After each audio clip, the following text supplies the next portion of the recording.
So, you know how in the past the Pokemon Company would print cards designed to shut off super powerful decks that dominated the meta?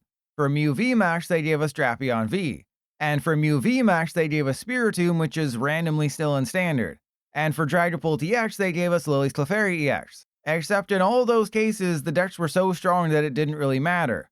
Well, it seems they've given up and gone in the opposite direction because Destined Rivals introduces a great new card for all the best decks out there. Yes, the most impactful new card in Destined Rivals for old decks is Shaymin. While spread decks got to enjoy a brief vacation from bench barrier basics, the head chart's here to bring them back to reality.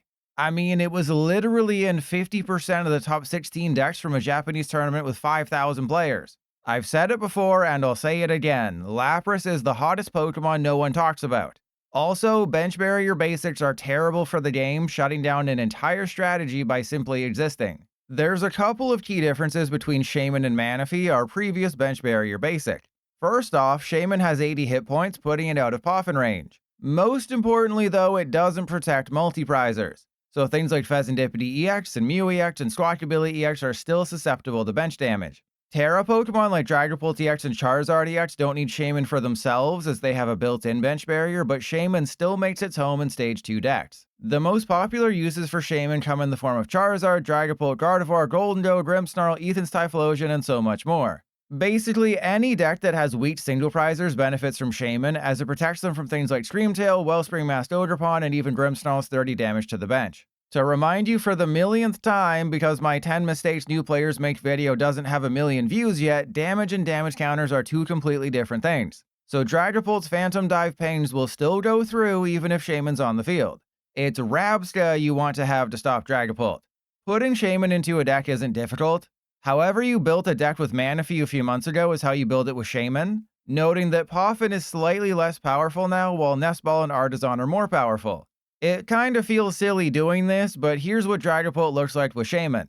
It's literally Dragapult, but with a Shaymin. Or how about Gardevoir with Shaymin? Everything's the same except there's a Shaymin.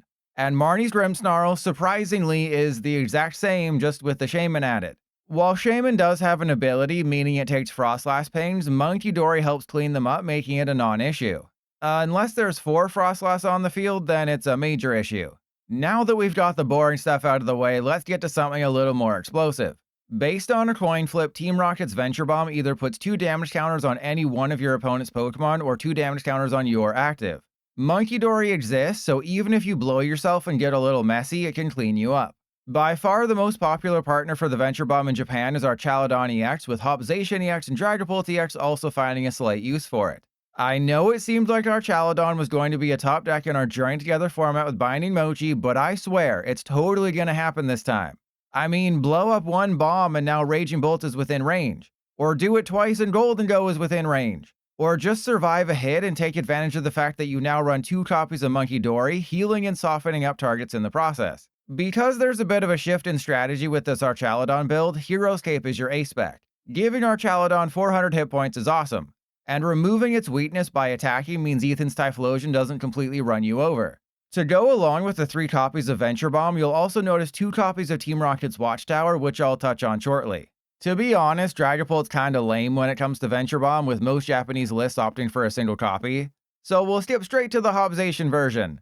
Due to the release of Shaymin, Hopzation is a sad sore doggo, until it realizes Shaymin only protects single prizers. So while the funny Iron Bundle to KO Badoo play won't happen as often, you can still put 30 bench damage onto a Squawkabilly, or Fezandipiti, or Mew, or Goldengo, or whatever else you want that doesn't have a freaking built-in bench barrier. With the addition of 3 Venture Bomb, you want to shift to a more de-evolution focused build. The issue plaguing every Hopzation deck since the dawn of time, or I guess since March, is that it has a strong early game and horrible late game. Now you can use Venture Bomb plus Munkidori to set up KOs either through de-evolution late or against bigger 2 priors early in tandem with Cramorant. I'm never against Legacy Energy on a Cramorant to potentially get 3 attacks in, but you want as much gust as possible here, so Prime Catcher is your ace-spec. One of the cards that Terrabox players will learn to hate is Team Rocket's Watchtower. Put it into play, now every colorless Pokemon in play no longer has an ability. While the Japanese version suggested it would shut off abilities everywhere, the full English version confirms that only those in play are affected by the Watchtower. This isn't that important in the grand scheme of things. Though it does mean you can't evolve into something like Pidgeot EX from hand if Arbok is in the active and the Watchtower is in play. Take a deep breath and clench your cheeks because there's a good chance one of your main decks is about to be impacted by the Watchtower. The list of colorless Pokemon affected by Team Rocket's Watchtower includes Dunsparce, Pidgeot EX, Bloodwind Ursaluna EX, Noctowl, Squawkabilly EX, Fanrotom, Hop Snorlax, and more. The only one helped out is Slacking EX, meaning it can attack if your opponent doesn't have any EXs in play. Basically, if you still want to play decks featuring these cards after May 29th, you'll want to make sure you have 4 or more stadiums in your deck, or you'll have to go first, which I don't think anyone wants to do. Just like with Shaymin, the decks that want to take advantage of Watchtower are the best decks currently in Standard. I can feel the excitement dripping from you through the screen like freshly applied foot lotion. Dragapult, Charizard, Grimmsnarl, Archaludon, Goldengo, Gardevoir, Garchomp, and even Raging Bolt have been running 1 or 2 copies of Watchtower in Japan with success. Yeah, it's an insanely powerful card. Interestingly, not all decks are playing ways to find it. If you do want a targeted way to get your potentially single copy of Team Rocket's Watchtower though, there's a few options. Cypher Maniac and Goldengo puts it on top of your deck. Colress finds any stadium plus any energy. And the new Team Rocket's Petrol gets any trainer from deck including stadiums. Typically, I like to include lists in the description for all the decks in these types of videos, but similar to Shaymin, you just add a single Watchtower to your existing list. Cut your least best card, add in the Watchtower, and laugh at people still relying on the Noctowl engine. I do think this will lead to a push and pull situation where the Watchtower gets put into decks so people stop playing Pidgeot and Noctowl. Then when it seems like Pidgeot and Noctowl are gone for good, people will remove the Watchtower, prompting a resurgence of colorless Pokemon. And the cycle will repeat itself until everyone realizes that Gardevoir and Dragapult are the best decks anyways, and all this thinking is for nothing. If you want to build a deck around Team Rocket's Watchtower, the #1 user is Iron Thorns EX. Put Watchtower down, now all colorless Pokemon in play lose their abilities. And with Iron Thorns in the active, all EX Pokemon in play lose their abilities. The list nowadays is very similar to what we previously saw. Run Crispin and Turbo Energize to maximize your chances of powering up Iron Thorns, Crushing Hammer to annoy the crap out of them, and Judge to turn you into their mortal enemy. The one nice thing is that Quad Iron Thorns isn't perfectly suited for our meta, but Gardevoir players will absolutely hate seeing this. Like socks, I've got another terrible present nobody asked for, a new Destined Rivals card that pairs well with Dragapult EX. When you evolve into Team Rocket's Crobat EX from hand, it puts 2 damage counters on 2 of your opponent's Pokemon. This essentially turns it into a better Hawlucha, except you don't care if you start Zubat. Though Zubat is fairly weak at 50 hit points, ironically making it easy fodder for a Dragapult. Because Dragapult doesn't rely on TM evolution, instead focusing on annoying the crap out of people with back-to-back Badoo, Golbat fits in here perfectly. While there is a copy of Rare Candy, you want to manually evolve into Golbat, who pings somebody for 2 damage counters. Then it's about using the tried and true Dragapult strategy of making your opponent think they can win, then snatching away from them like the last barrel of foot lotion at Costco. Instead of Unfair Stamp, Neo Upper Energy is the ace-spec here, allowing both Dragapult and Crobat to attack for a single energy attachment. Crobat's attack isn't amazing, only hitting for 120. The only benefit is that you put Crobat and its pre-evolutions into your hand. The negative is that you lose all attached cards. It's risky, but used correctly could win you the game. Basically, if you're a math magician who found Dragapult too easy before, chuck in Crobat and bust out the Abacus. Another archetype that benefits from the arrival of Crobat is Archaludon.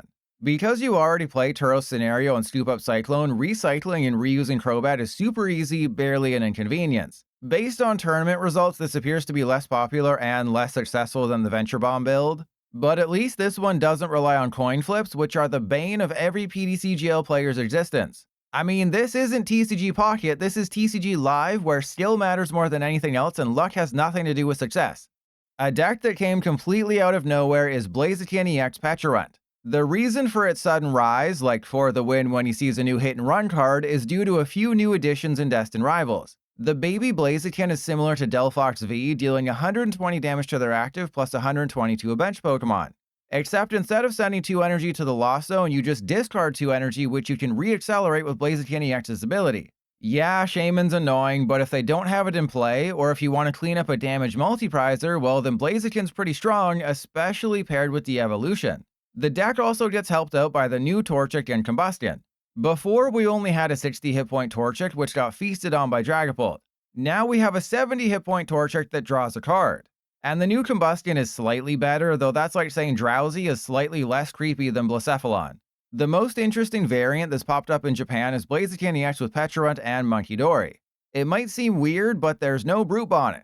That's because Pecharunt poisons with its attack and prevents retreating, so you're dealing 10 damage plus adding 60 more during checkup. It's great for slowly chipping away at bigger targets and for knocking out lower HP basics without activating Fezandipiti. Plus, Munkidori helps heal anybody who survives damage, turning this into a pseudo spread deck. The first list pairs Blaziken with Pidgeot.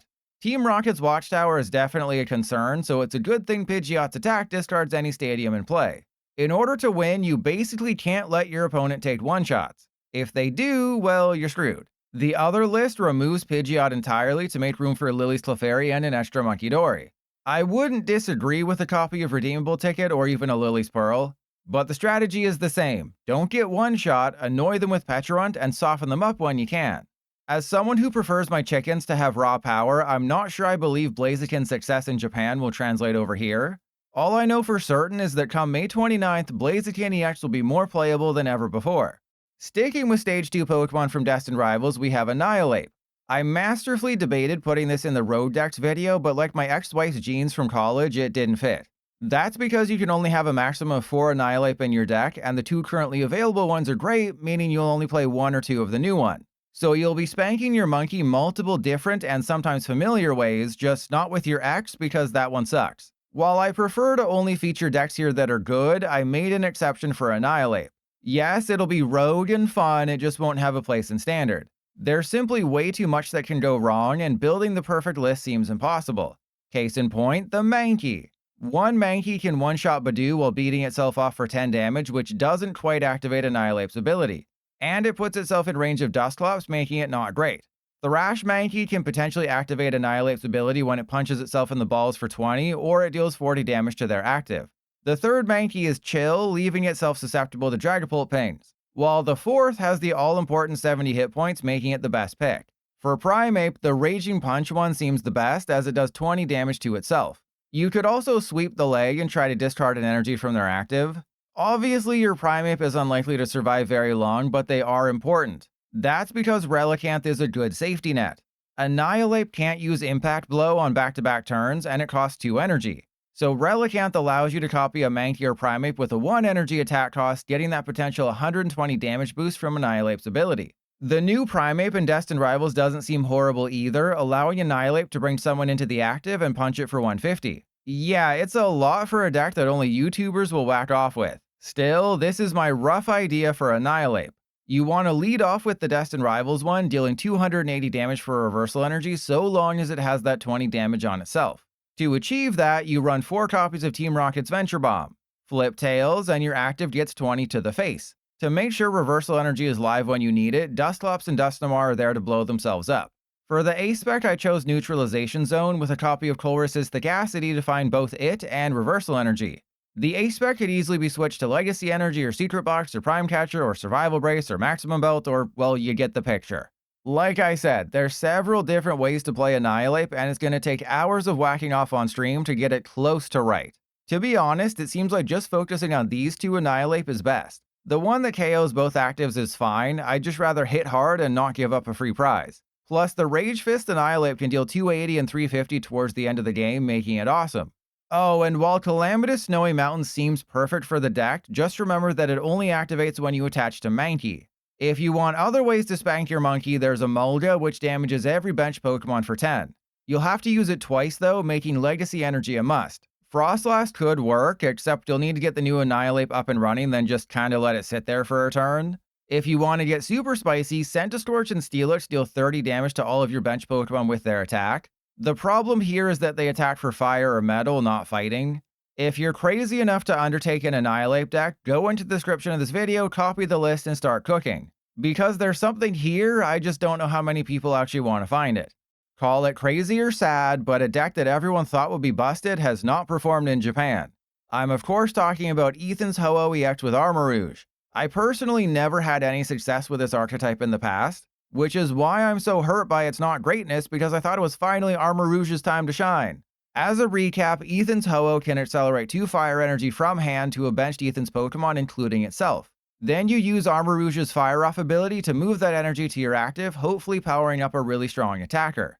I imagine the issue is the Armor Rouge, where a Terra Box deck or a Raging Bolt deck can start taking KOs turn 1, you're almost always going to be waiting a turn to set up Armor Rouge. Yeah, it's possible to attack with Ho-Oh turn 1, but it's still only doing 160, which isn't much unless they leave Squawkabilly or Teal Masked Ogerpon in the active. All you really want those guys for is getting energy on the field and moving it around to your actual attackers. And there's a lot. Regigigas does 330 damage to Terras, Iron Hands takes an extra prize with a KO, Mew copies their active, and Terrapados deals with Cornerstone Masked Ogerpon. You have your own Cornerstone Masked Ogerpon for annoyance purposes, Wellspring Masked Ogerpon to snipe their bench if they forgot Shaymin, Lily's Clefairy to deal with dragons, and even Durant makes an appearance. With Charizard, Garchomp, and Grimmsnarl all set to be top decks next format, Durant can one-shot them through weakness, though they will have to have taken 2 prize cards. As you can see from the list, Legacy Energy is the A-Spec to provide a Rainbow Energy effect along with 3 Luminous Energy. Obviously, there's no way to manually find your special energy, but when you do get it, you have to ensure you attach it for turn. Ho-Oh can accelerate your fire energy, so that's not a worry. The special energy absolutely needs to be manually attached. Otherwise, the deck is exactly what you think it is, filled with Latias for free retreat on your basics, plus Squawkabilly, Fezandipiti, and Mew for card draw. Like most toolbox decks, there's a lot of flex cards. Bombardier is great if you go first, putting 3 basics directly onto your bench, and it can put itself back into your hand while also dealing 130. As for Hearthflame Masked Ogerpon and Gouging Fire, I'm not sure they're necessary. Hearthflame does 280 to evolutions at the cost of losing all energy, except that's not knocking out Gardevoir or Dragapult or Charizard. Ho-Oh can already deal with Goldengo, and Archaludon removes its fire weakness. Gouging Fire does 260 for 3 energy, but can't use Blaze Blitz again until it switches out. That's good, I just think someone like Regigigas is a better overall fit considering it one-shots Terras. If you want to play another Fire-type attacker, I think Armor Rouge EX is the most interesting. Yeah, it's an energy sink requiring 7 to deal 320, but if it's at full health, it takes 80 less damage. And it evolves from Charcadet, which you already have 3 of. Or there's the baby Ho-Oh that does 200 damage if you have a Terra on your bench. Finally, Blood Moon Ursaluon is good in almost every deck, and here it can attack earlier than you ever thought possible. Unlike when I get tossed around by Mistress Paddlebottom, there's nothing seismic about the addition of Destined Rivals cards to our current standard meta. Good decks get better, and anyone crazy enough to think that spread decks are still a thing will cry harder than players who just want to play items and tools after Jealous NTX is released in July.